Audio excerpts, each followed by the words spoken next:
যার মনের মধ্যে সততা আছে আল্লাহ পাক কোনো না কোনো দিন ইনশাআল্লাহ তাকে হেদায়েত দিবে। এটা আমরা আমাদের অভিজ্ঞতা থেকেও দেখেছি। এমন অনেক মানুষকে আমরা দেখেছি যে ড্রাগ অ্যাডিক্টেড ছিল, মিউজিক করেছে, হারাম সম্পর্কের মধ্যে ছিল, নামাজ ঠিক মতো পড়ে নাই, কিন্তু যখনই আল্লাহর কথা আলোচনা হতো দেখতাম সে খুবই শান্তভাবে মন থেকে কথা শুনছে। কথা শুনতে শুনতে শুনতে একদিন মাশাআল্লাহ এখন দেখবেন যে চিল্লা দিয়ে বেড়াচ্ছে বিভিন্ন মসজিদে। আল্লাহ হেদায়েত দিয়েছে, সব ছেড়ে দিয়েছে। এরকম মানুষের অভাব নাই কিন্তু সমাজে। তো এখানে আল্লাহ পাকে রহমত বা দয়ার একটা উজ্জ্বল দৃষ্টান্ত দেখতে পারবেন। ঠিক এরকম আরো একটা ঘটনা আছে বনু ইসরাইলের। এক ব্যক্তি এত পাপ করেছে যে শেষে মৃত্যুর সময় সে সন্তানদেরকে ডাকছে, ডেকে বলছে যে আমি যখন মারা যাব আমার লাশটাকে তোমরা কবর দিও না, যদি আল্লাহ পাক আমাকে ধরতে পারেন তাহলে খবর আছে আমার। কি করতে হবে? সে বলছে যে আমার দেহটাকে তোমরা পুড়িয়ে ফেলবে এবং পুড়িয়ে ফেলার পরে ছাইগুলোকে একত্রিত করবা, করে অর্ধেক ছাই সমুদ্রে ভাসিয়ে দিবা, অর্ধেক ছাই বাতাসে উড়িয়ে দিবা। সন্তানরা তাই করলো। মৃত্যুর পর আল্লাহ পাক এই সমুদ্র এবং জমিনকে বাতাসকে আদেশ করলেন যে তোমরা ছাই জড়ো করে দাও। আর মানুষ আর জিন আল্লাহর কথা না শুনলেও এই প্রকৃতি আল্লাহ পাকের কথা শোনে। বিজ্ঞান বলে প্রকৃতি থেকে সব হচ্ছে। কি প্রকৃতি? প্রকৃতি কি, কাকে বলে? মানুষকে আল্লাহর ইবাদতকে বাদ দিয়ে প্রকৃতি পূজায় নিয়ে গেছে। এই পুরো প্রকৃতি আর মহাবিশ্ব এক আল্লাহর ইবাদত করে। কে সৃষ্টি করলো প্রকৃতি? প্রাকৃতিক ভাবে হয়েছে সবকিছু বলে, আল্লাহ থেকে হয়েছে বলা যাবে না। বললে আপনি মৌলবাদী হয়ে যাবে। আল্লাহ শব্দ ইউজ করলে আপনি মৌলবাদী হয়ে যাবে। ধর্মতাত্ত্বিক শব্দগুলোকে আস্তে আস্তে উঠিয়ে দেওয়া হয়েছে।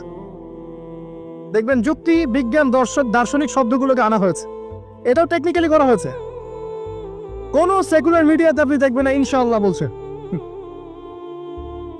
ইনশাআল্লাহ প্রমাণ করবে যে আপনি আস্তিক না নাস্তিক। তো প্রকৃতিকে আল্লাহ পাক আদেশ করলেন এই সমুদ্র ছাই জড়ো করো, এই বাতাস ছাই জড়ো করো। তারা ছাই জড়ো করে দিল। এই ব্যক্তিকে বলা হচ্ছে তুমি জীবিত করে আল্লাহ পাক বলছেন তুমি যে এই কাজটা করেছিলে, লিমা ফাআলতা হাযা, তুমি এই কাজটা কেন করেছো? তখন এই ব্যক্তি উত্তর দিচ্ছে মিন খাশিয়াতিকা ইয়া রাব্বি ওয়া আনতা আ'লাম। হে আল্লাহ, আমি আমার বুঝে যা এসেছে আপনার ভয়েই আমি এই কাজটা করেছি, আর আপনি খুব ভালো করেই জানেন যে আমি আপনার ভয়ে করেছি নাকি অন্য কোনো কারণে করেছি। মানে আপনি আমার মনের কথা জানেন। আল্লাহ পাক তাকে মাফ করে দিলেন। আপনাদেরকে আমি সেই ব্যভিচারী মহিলার কথাও মনে করাই, যে ছিল একজন প্রস্টিটিউট মহিলা, পতিতা, যেটা আমরা বলি সমাজের ভাষায়। যদি এখন নতুন শব্দ এসেছে সেক্স ওয়ার্কার বা যৌনকর্মী, এবং এগুলোকে আমরা এখন প্রমোট করছি। আমরা এখন অশ্লীলতাকে প্রমোট করছি। এই কথা বলতে আমাদের বুক কাঁপা উচিত নয় যে আমরা এখন অশ্লীলতাকে প্রমোট করছি। আমরা এখন কাপড় খোলার সংস্কৃতি থেকে যাচ্ছি। যে কাপড় খুলে দিয়েছিল ইবলিস। ইবলিস আমাদের বাবা মার কাপড় জান্নাতে খুলে দিয়েছিল, এটা কি জানেন? ফল খাওয়ার পরে এই ফল খেতে কে প্রলুব্ধ করেছে? ইবলিস। গাছের কাছে গিয়ে ফল ভক্ষণ করার পর সর্বপ্রথম আমাদের পিতামাতার গা থেকে কাপড় খুলে পড়ে গেছে।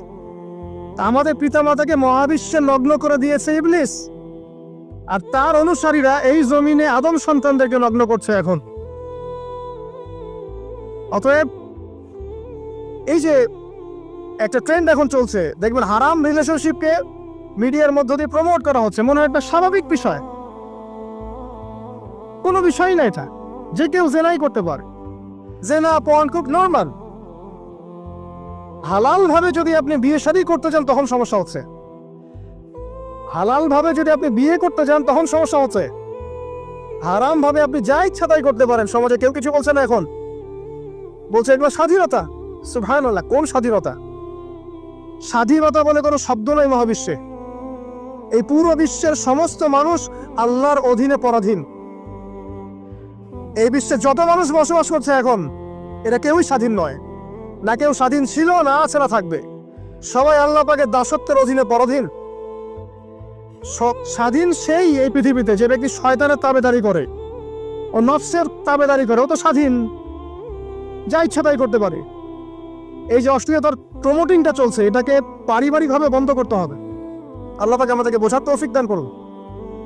এগুলো যত বাড়বে সমাজে মহামারী আসবে, দেখে নিয়ে মহামারী আসবে, দুর্ভিক্ষ আসবে, সমাজে এমন সব রোগ ব্যাধির জন্ম হবে যেগুলো নামও শোনে নাই মানুষ কখন, এবং সামনে ভূমিধস অপেক্ষা করছে, এগুলো আসবে। যাই হোক, ওই মহিলা, যে ব্যক্তি একজন যৌনকর্মী ছিল, বা যেটা আমরা বলি ব্যভিচারিণী মহিলা ছিল, একটা কুকুরকে দেখেছে সে পানি পান করার জন্য তৃষ্ণার্ত, সে এটাতে মায়া করে দয়া করে তার মোজাটাকে নামিয়ে এই কূপ থেকে পানি উঠিয়ে কুকুরকে পান করিয়েছে। এই একটা কাজের বদৌলতে আল্লাহ রাব্বুল আলামিন এই ব্যভিচারী মহিলাকে মাফ করে জান্নাত দিয়ে দিয়েছে। হাদিসে এটাও এসেছে, নবী সাল্লাল্লাহু আলাইহি ওয়াসাল্লাম বলেছেন, ইরহামু মান ফিল আরদ, তোমরা সবাই জমিনবাসীর প্রতি রহম করো। জমিনে মুসলিমই থাকতে হবে, তাদের প্রতি রহম করতে হবে এমন নয়, জমিনবাসী যারাই আছে সবার প্রতি রহম করো, জাতি ধর্ম বর্ণ নির্বিশেষে, এমনকি পশু পাখির প্রতিও দয়া করো। ইরহামু মান ফিল আরদ, জমিনে যারা আছে সবার প্রতি রহম করো। ইয়ারহামুকুম মান ফিস সামা, যিনি আসমানে আছেন তিনি তোমাদের প্রতি রহম করবে ইনশাআল্লাহ। ইসলাম এই কথাগুলো বলেছে 1400 বছর আগে। আজকের এই বিশ্বে, সোকল্ড এই মডার্ন বিশ্বে, যেখানে মানুষের রক্তের কোনো দাম নাই, সেখানে ইসলাম পশু পাখির অধিকার নিয়ে কথা বলেছে 1400 বছর আগে। কাদেরকে কি শিখাতে আসেন? কোরআন এবং সুন্নাহর বাইরে অভ্রান্ত সত্যের কোন উৎস আছে? এখানে যা আছে তাই চূড়ান্ত। মানতে চাইলে মানেন, না মানতে চাইলে জাহান্নামে যান, কেউ তো বাধ্য করছে না। লাকুম দীনুকুম ওয়ালিয়া দিন। আল্লাহ পাকের রহমত দেখেন। আরেকটা ঘটনা আছে এমন, একটা বিড়ালকে বেঁধে রেখেছিল এক মহিলা, খাবার দেয় নাই, কষ্ট দিয়েছে। একটা বিড়ালকে খাবার না দিয়ে কষ্ট দেওয়ার কারণে এই মহিলাকে আল্লাহ পাক জাহান্নামে পাঠিয়েছে। এরকম কত ঘটনা আছে, এই ঘটনাগুলো হাদিসের পাতায় বর্ণিত আছে। কোরআনে কি বলছে দেখুন। কোরআনের আমি কয়েকটা পয়েন্ট আপনাদেরকে খালি বলছি, এটা নিয়ে আমি সকালে ভাবছিলাম। আল্লাহ পাক আদম আলাইহিস সালামকে সৃষ্টি করেছেন আমরা সবাই জানি। আল্লাহ পাক সূরা সাদের মধ্যে বলছেন ইবলিসকে, হে ইবলিস, তোমাকে কিসে বারণ করলো আদমকে সেজদা করতে, যে আদমকে আমি নিজের হাত দিয়ে সৃষ্টি করেছি। আল্লাহ রাব্বুল আলামিন যে আমাদেরকে এত যত্ন করে ভালোবেসে সৃষ্টি করেছেন, এটা কি আল্লাহ পাকের দয়ার নিদর্শন নয়? মহাবিশ্বের অন্য কোন মাখলুক সৃষ্টির ব্যাপারে আল্লাহ পাক বলেন নাই খলাকতু বিয়াদাই, আমি নিজ হাতে তাকে সৃষ্টি করেছি। শুধু সৃষ্টি নয়, সৃষ্টি করার পর আল্লাহ পাক তাকে সমস্ত নাম শিক্ষা দিয়েছেন। এই যে জ্ঞান শিক্ষা দেওয়া, জ্ঞান, এটা আল্লাহ পাকের সবচেয়ে বড় নিদর্শনগুলোর মধ্যে অন্যতম। এবং আল্লাহ পাকের সবচেয়ে বড় দয়া, আমার মত এটা, মানব জাতির উপরে আল্লাহ পাকের সবচেয়ে বড় দয়াটা হচ্ছে কি জানেন? আল্লাহ পাক আমাদেরকে জ্ঞান শিক্ষা দিয়েছেন, ওহী নাজিল করেছেন। এটা সব কিছুর ঊর্ধ্বে। কারণ আপনি তওবা করবেন, জ্ঞান লাগবে। নামাজ পড়বেন, জ্ঞান লাগবে। রোজা রাখবেন, জ্ঞান লাগবে। যাকাত দিবেন, ইলম লাগবে। আপনি দিনের যে কোনো আমল করেন, ইলম লাগবে। জান্নাত জাহান্নামের পথ খুঁজে পেতে হলে ইলম লাগবে। দেশ চালাবেন, ইলম লাগবে। অর্থনীতি চালাবেন, ইলম লাগবে। ইলম ছাড়া কিছু নাই, ইলমের উপরে কিচ্ছু নাই। এই ইলমটা আল্লাহ পাক কাকে শিক্ষা দিয়েছেন? আদম আলাইহিস সালামকে। আমরা তো শিখেছি সমাজবিজ্ঞান বইগুলোতে যে আমাদের পূর্বপুরুষরা নাকি গুহায় থাকতো, আর গাছের ছাল পাতা খেয়ে থাকতো, তাই না? লতা পাতা খেয়ে থাকতো, গাছের ছাল পাতা খেয়ে থাকতো, পোশাক পরতো আর কি। বোগাস, ডাহা মিথ্যা কথা। আল্লাহ রাব্বুল আলামিন সূরা বাকারা এবং সূরা আরাফ পড়ে দেখেন, আল্লাহ পাক বলছেন যে আদম আলাইহিস সালামকে আল্লাহ পাক সমস্ত নাম জ্ঞান শিক্ষা দিয়েছেন। মহাবিশ্বের যে প্রয়োজনীয় জ্ঞানগুলো আছে সেগুলো আল্লাহ পাক আদমকে শিখিয়েছেন আলাইহিস সালাম। ওয়াল্লামা আদামাল আসমাআ কুল্লাহা, আল্লাহ পাক আদমকে সমস্ত নাম শিক্ষা দিয়েছেন। আমাদের পিতা মাতারা মূর্খ ছিলেন না, তারা সৃষ্টি থেকেই জ্ঞানী ছিলেন। আদম আলাইহিস সালামের পারমাণবিক বোম বানানোর কোনো প্রয়োজন ছিল না। ছিল? বানান নাই। আপনার মধ্যে এই জ্ঞানটা আসছে কিভাবে? বাই ডিএনএ আপনি জ্ঞান পাচ্ছেন, কারণ আমরা আদম সন্তান। অনেক জ্ঞান আমাদের ভিতরেই আছে, এগুলো চর্চার মধ্য দিয়ে, গবেষণার মধ্য দিয়ে প্রস্ফুটিত হয় মাত্র। জ্ঞান ভিতরে আছে আমাদের। আমাদের পিতাকে জ্ঞানী করে বানানো হয়েছে। এই জ্ঞান শিক্ষা দেওয়াটা হচ্ছে আল্লাহ পাকের সবচেয়ে বড় দয়াগুলোর মধ্যে একটা। রহম করেছে। শুধু তাই নয়, আদম আলাইহিস সালামকে এমন জ্ঞান শিক্ষা দিয়েছেন যে জ্ঞান ফেরেশতারা পর্যন্ত জানতো না। এটা কি দয়া নয়? এটা কি আদম সন্তানের প্রতি ভালোবাসা নয়? তারপরে সেজদা করিয়েছেন। মহাবিশ্বে অন্য কাউকে কি সেজদা করানো হয়েছে? কোরআনে কি এমন কোনো দলিল আছে যে আদম আলাইহিস সালাম ছাড়া অন্য কাউকে সব ফেরেশতারা সেজদা করেছেন? আছে? তাহলে এই যে সম্মান দেয় আল্লাহর পক্ষ থেকে, সম্মান কিসের ভিত্তিতে সম্মান? শারীরিক ক্ষমতার ভিত্তিতে? সম্মানটা কি কারণে? জ্ঞানের কারণে, ইলমের কারণে, জ্ঞানের কারণে সম্মান। এই সম্মান দেয়াটা কি আল্লাহ পাকের রহমত এবং দয়ার নিদর্শন নয়? অতএব সম্মান পেতে হলে, আল্লাহর রহমত পেতে হলে সেই জ্ঞানের চর্চায় আবার ফিরে আসতে হবে।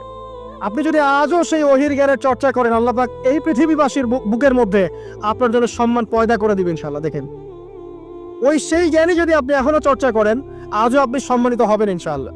ব্যক্তি চর্চা করলে ব্যক্তি সম্মানিত হবে, একটা পরিবার চর্চা করলে ওই পরিবার সম্মানিত হবে, একটা সমাজ যদি চর্চা করে সেই ওহির জ্ঞান, ওই সমাজ সম্মানিত হবে। একটা দেশে যদি আপনি ওই ওহিভিত্তিক জ্ঞান ছড়িয়ে দেন, পুরো দেশকে আল্লাহ পাক সম্মানিত করবেন ইনশাআল্লাহ, পুরো জাতিকে সম্মানিত করবেন ইনশাআল্লাহ। আরো সামনে যান, এই যে আদম এবং হাওয়া আলাইহিস সালাম গাছের কাছে চলে গেলেন, ফল খেয়ে ফেললেন, কারণ আমরা আদম সন্তান, ভুল করি। আল্লাহ পাক সাথে সাথেই বহিষ্কার করে দিয়েছেন? না, আল্লাহ পাক তওবা করার জন্য কালিমা শিখিয়ে দিয়েছেন। সুবহানাল্লাহ, তাদের কালিমা জানা ছিল না। আল্লাহ পাক বলছেন ফাতালাক্কা আদাম মির রাব্বিহি কালিমাত। আল্লাহ পাকের কাছ থেকে আদম আলাইহিস সালাম কিছু বাক্য শিখে নিলেন, যেই বাক্য দিয়ে ফাতাবা আলাই, সে আল্লাহর কাছে তওবা করলো। কোন সেই বাক্য? সূরা আরাফে আছে, রব্বানা যালামনা আনফুসানা ওয়া ইল্লাম তাগফির লানা ওয়া তারহামনা লানাকুনান্না মিনাল খাসিরিন। এই দোয়া কে শিখিয়ে দিয়েছে? আল্লাহ। এই তওবার বাক্য যে শিখিয়ে দেয়, এটা কি দয়ার পরিচয় নয়? আমরা আল্লাহর কাছে ফিরে যাব, তওবা করব, ইস্তেগফার করব, এই জ্ঞানটা শিখিয়ে দেয়া কি আল্লাহ পাকের দয়ার পরিচয় নয়? না, আমরা কিভাবে ক্ষমা চাইতাম? কিভাবে ক্ষমা চাইলে আল্লাহ পাক সমস্ত গুনাহ মাফ করবেন, এই পদ্ধতিগুলো বলে দেয়া কি আল্লাহ পাকের দয়ার পরিচয় নয়? তারপর সামনে যান, পৃথিবীতে নামিয়ে দিয়ে আল্লাহ পাক ক্ষান্ত হয়ে যাননি। আল্লাহ রাব্বুল আলামিন আসমান থেকে হেদায়েতের গ্রন্থ পাঠিয়েছেন, বলেছেন এই গ্রন্থের মধ্যে যা আছে মেনে চললে তোমরা আবার জান্নাতে ফিরে আসবে ইনশাআল্লাহ। আল্লাহ পাক আদম এবং হাওয়া আলাইহিস সালাম এবং আদম সন্তান সবাইকেই সৃষ্টি করেছেন, উদ্দেশ্য হচ্ছে আল্লাহ পাক আমাদেরকে জান্নাত দিতে চান। আল্লাহ পাক চান যে আমরা যেন জান্নাতে যাই। যদি আমরা জান্নাতে যেতে না পারি পরকালে, একটা কারণে যেতে পারবো না, অনলি একটা কারণ, সেটা হলো আমাদের নিজের দোষে। একটা কারণ, যারা জাহান্নামে যাবে মানুষ এবং জিনদের মধ্যে, নিঃসন্দেহে মহাবিশ্বে তারা ছাড়া জাহান্নামে যাওয়ার উপযুক্ত কেউ ছিল না। ও জাহান্নামে যাওয়ার উপযুক্ত ছিল বলেই আল্লাহ পাক তাকে জাহান্নামে পাঠাবেন। আর যারাই জান্নাতে যাবে প্রত্যেকেই শুধু আমলের বদৌলতে যাবে না, বরং আল্লাহ পাকের রহমতেই যাবে।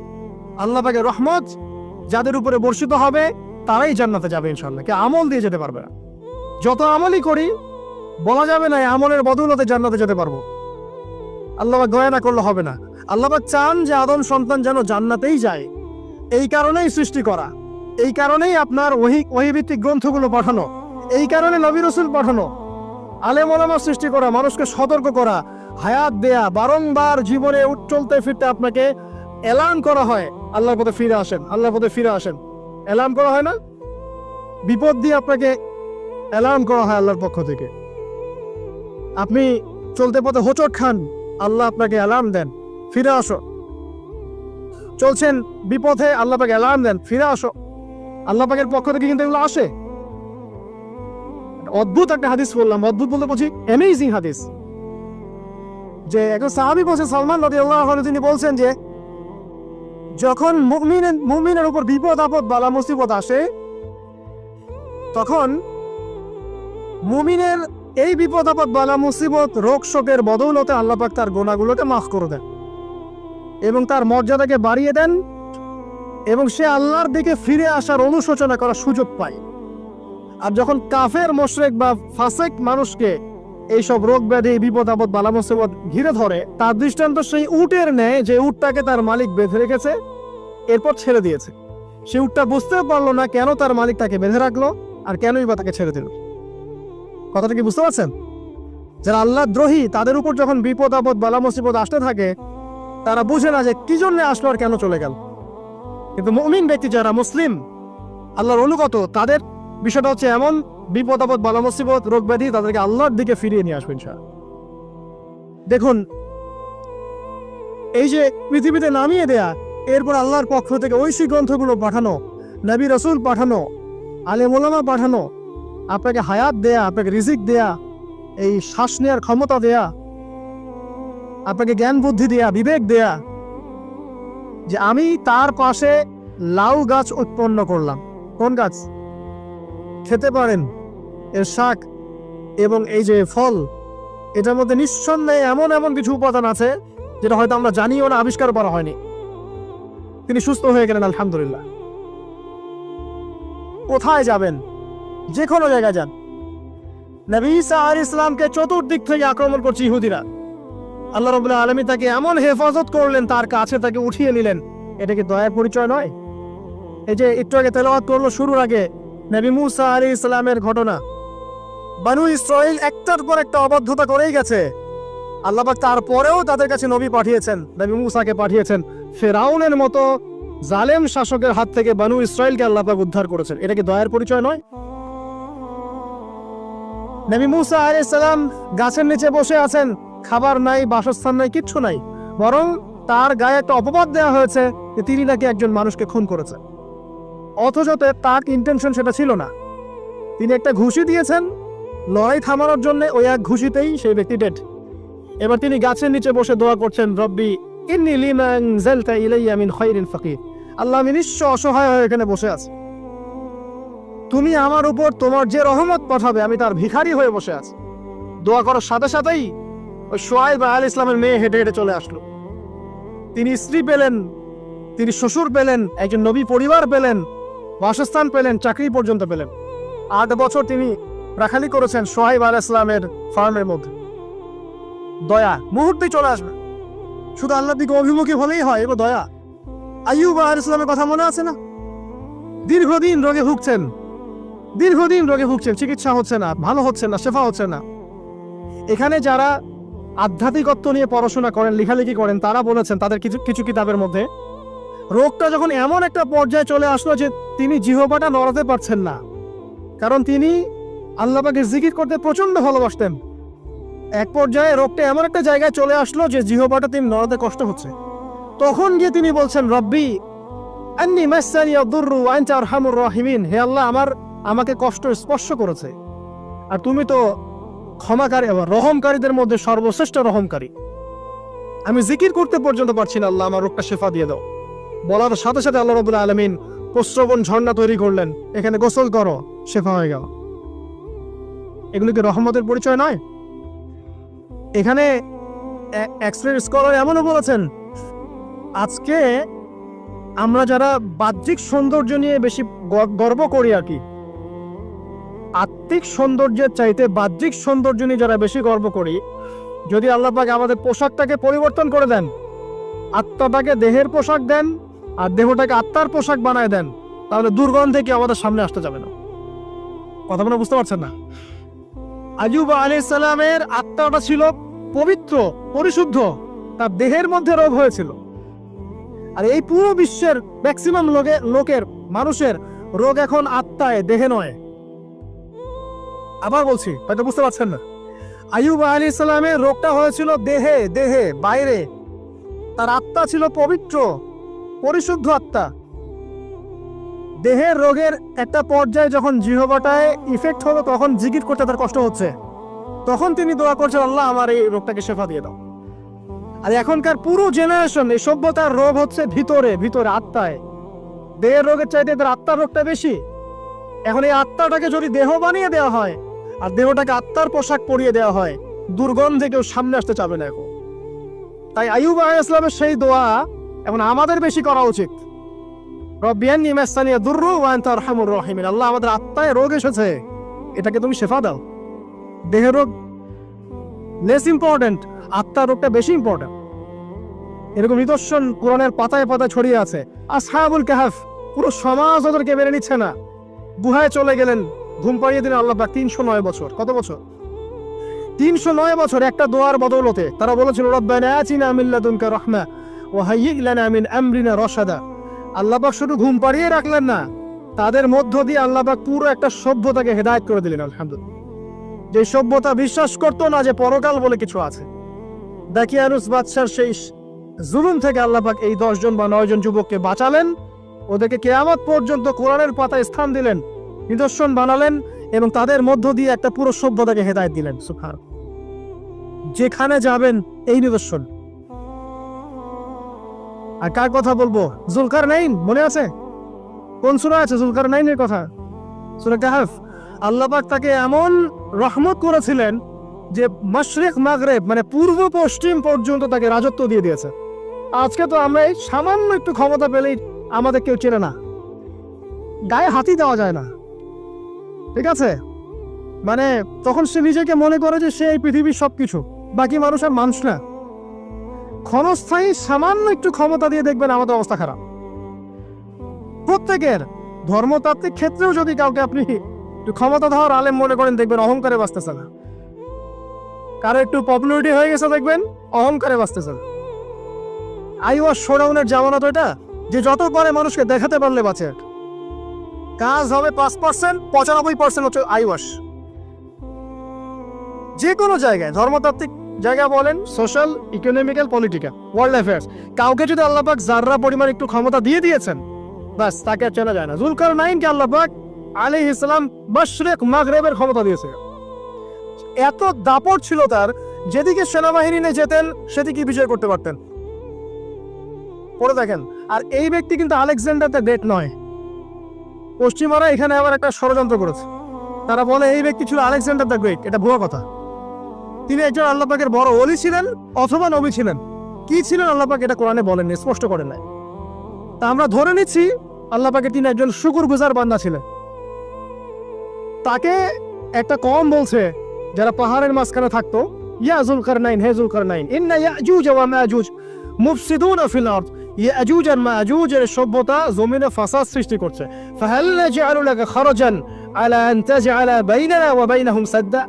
আমরা কি তোমাকে একটু ট্যাক্স দিব, খাজনা দিব, যে খাজনার বদৌলতে তুমি একটা প্রাচীর নির্মাণ করে দিবে, যে প্রাচীর নির্মাণ করলে ওরা আর আমাদের কাছে আসতে পারবে না। তখন এই প্রতাপশালী বাদশার স্টেটমেন্ট হচ্ছে এই, ক্বালা মা মাক্কান্নি ফীহি রাব্বি খায়র। আল্লাহ আমাকে যা দিয়েছেন তার পক্ষ থেকে এটা যথেষ্ট, তোমাদের এসব ট্যাক্সের দরকার নেই আমার। যে আল্লাহ পাকের রহমত দেখেন। ঠিক খিজির আলাইহিস সালামকে দেখবেন, ওই 3টা ঘটনা মনে আছে না? নৌকা ফুটা করা, বাচ্চাকে হত্যা করা, আর হচ্ছে কি ওই যে কি দেয়াল নির্মাণ করা। সূরা কাহফ আজকে বাসায় গিয়ে পড়েন।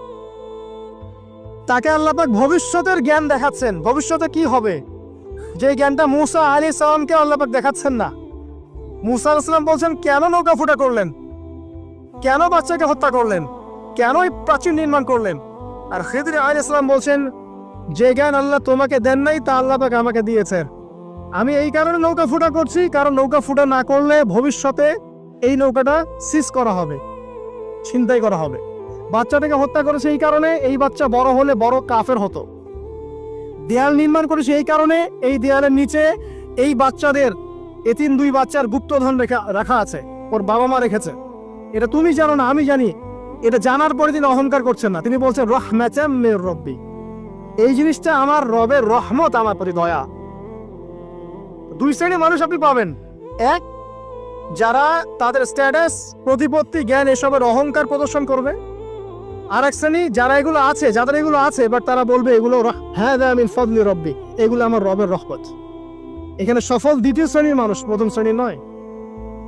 ইউসুফের কথা মনে আছে? আলাইহিস সালাম কুয়ায় ছিলেন, কুয়া থেকে জেলে, কুয়া থেকে রাজপ্রাসাদে, সেখান থেকে জেলখানায়। জেলখানার একটা মানুষ যে পরবর্তীতে মিশরের শাসক হবে, কেউ কি ভেবেছিল? কেউ ভেবেছিল? ওই সময় কেউই ভাবে নাই। কিন্তু ওই মানুষটাকে আল্লাহ রাব্বুল আলামিন মিশরের রাজত্ব দিয়েছেন, যার মধ্য দিয়ে আল্লাহ পাক হাজার হাজার লক্ষ লক্ষ মানুষকে দুর্ভিক্ষের হাত থেকে বাঁচিয়েছে। আল্লাহ পাকের পরিকল্পনা, রহমত দেখেন। প্রত্যেক আম্বিয়া কেরামের জীবনী পড়ে দেখেন, এরকম রহমতের অসংখ্য নিদর্শন কোরআনে এবং হাদিসে আছে। এখন শেষ করার আগে এটা বলতে থাকলে অনেক সময় চলে যাবে, আসলে নামাজের সময় চলে যাবে, আমরা শেষ করছি। আমরা আসলে এখন যদি আল্লাহর রহমত পেতে চাই এবং আমাদের জীবনটাকে আল্লাহ পাকের আনুগত্যে, দাসত্বে, অহংকার মুক্তভাবে তওবা ইস্তেগফারের মধ্যে দিয়ে কাটাতে চাই, তাহলে আসলে কি কি পয়েন্টস আমাদের কাজ করা দরকার, জাস্ট পয়েন্টসগুলো বলছে। 1 নম্বর হচ্ছে জ্ঞান অর্জন করতে হবে। যে জ্ঞান আল্লাহ পাক আদম আলাইহিস সালামকে শিখিয়েছেন, ওই জ্ঞান চর্চা যদি আমরা বাড়াই, কোরআন সুন্নাহ ওহির জ্ঞানের চর্চা যদি আপনারা বাড়াই, ইনশাআল্লাহ ঠিক আছে, লাগবে না 15 মিনিট, আমি 5 মিনিট শেষ করছি। ওহির জ্ঞানের চর্চা যদি আমরা বাড়িয়ে দেই, দেখবেন ইনশাআল্লাহ আল্লাহ পাক আপনার সম্মান, আপনার রিজিক, আপনার প্রতি করুণা, দয়া, মায়া, মহব্বত সব বাড়িয়ে দিবেন ইনশাআল্লাহ। এটা প্রথম পয়েন্ট। প্রিয় ভাইয়েরা, যারা আজকের লেকচার শুনছেন বা যারা পরবর্তীতে অনলাইনে শুনবেন, ওহির জ্ঞানের চর্চা। আমি বলছি না আপনি ডাক্তার হবেন না, ইঞ্জিনিয়ার হবেন না, জেনারেল লাইনে পড়বেন, এই কথা আমি বলতে যাবো না কখনো, কারণ আমি জানি, আর কেউ বলুক না বলুক, অ্যাটলিস্ট আমি জানি এই ওয়ার্ল্ডকে ডিল করতে হলে বর্তমান এইসব আধুনিক জ্ঞানের কোনো বিকল্প নাই। কিন্তু এই জ্ঞানটার সাথে কোরআন সুন্নাহর জ্ঞান থাকতেই হবে। যখন এই দুইটা জ্ঞান একত্রিত হবে, ইনশাল্লাহ এই জাতিকে ঠেকানোর কেউ থাকবে না ইনশাল্লাহ। এই সহজ সরল কথাটা আমরা বোঝাতে ব্যর্থ হচ্ছি, অথবা কিছু মানুষ ইন্টেনশনালি এটাকে ঘুরিয়ে ফিরে উল্টা ব্যাখ্যা করছে। আর হ্যাঁ, এটা স্বীকার করছি, কিছু মানুষ আছে, কিছু ব্যাকডেটেড থিঙ্কিংস আছে আমাদের মধ্যে, যে আমরা আধুনিক শিক্ষাটাকে অনেক সময় গুরুত্ব দিচ্ছি না। এটা ঠিক নয়, এটা আমার মত। পরিবেশ বজায় রেখে, ইসলামী পরিবেশ বজায় রেখে আধুনিক শিক্ষায় শিক্ষিত হতে কোনো সমস্যা আছে? আর আধুনিক এই শিক্ষাগুলো অনইসলামিক শিক্ষা নয়। আপনি যে কোনো এডুকেশনের বেসে যান, ম্যাথামেটিক্সে যাবেন, অ্যালজেব্রায় যাবেন, আপনি কেমিস্ট্রিতে যাবেন, ফিজিক্সে যাবেন, বায়োকেমিস্ট্রি যাবেন, জ্যোতির্বিজ্ঞানে যাবেন, মেডিকেল সায়েন্স, প্রত্যেকটাতে দেখেন মুসলিমদেরকে খুঁজে পাবেন। আপনি প্রত্যেকটা গোড়াপত্তন কি আপনি দেখবেন মুসলিমদের হাতেই হয়েছে। আব্বাসীয় খেলাফত যখন ছিল, তখন এই বাগদাদ ছিল জ্ঞানের রাজধানী। ওইরকম লাইব্রেরি কি বিশ্বের কখনো হয়েছে? এখন আমরা মনে করছি জ্ঞানের লাইব্রেরি মনে হয়, জ্ঞানের রাজধানী মনে হয় ব্রিটেন, হার্ভার্ড, কেমব্রিজ, অক্সফোর্ড। এরা কবে এসেছে ইতিহাসে? ইতিহাস কি 100 বছরের? হাজার হাজার বছর চলে গেছে। হিস্ট্রি পড়েন। এখানে আমার কথা হচ্ছে একদম ক্লিয়ার, নিট অ্যান্ড ক্লিয়ার, যে আমাদেরকে উভয় দিকের জ্ঞানই অর্জন করতে হবে, বোধ কোরআন সুন্নাহ এবং আধুনিক জ্ঞান। এই দুটো জ্ঞান যখন আপনি একত্রিত করবেন, ইনশাআল্লাহ দেখবেন আল্লাহ চাইতো কোরআন এবং সুন্নাহকে হাতে নিয়ে এই বিশ্বের চ্যালেঞ্জগুলোকে ফেস করা যাবে ইনশাআল্লাহ। আল্লাহ পাক তৌফিক দান করুন, আমিন।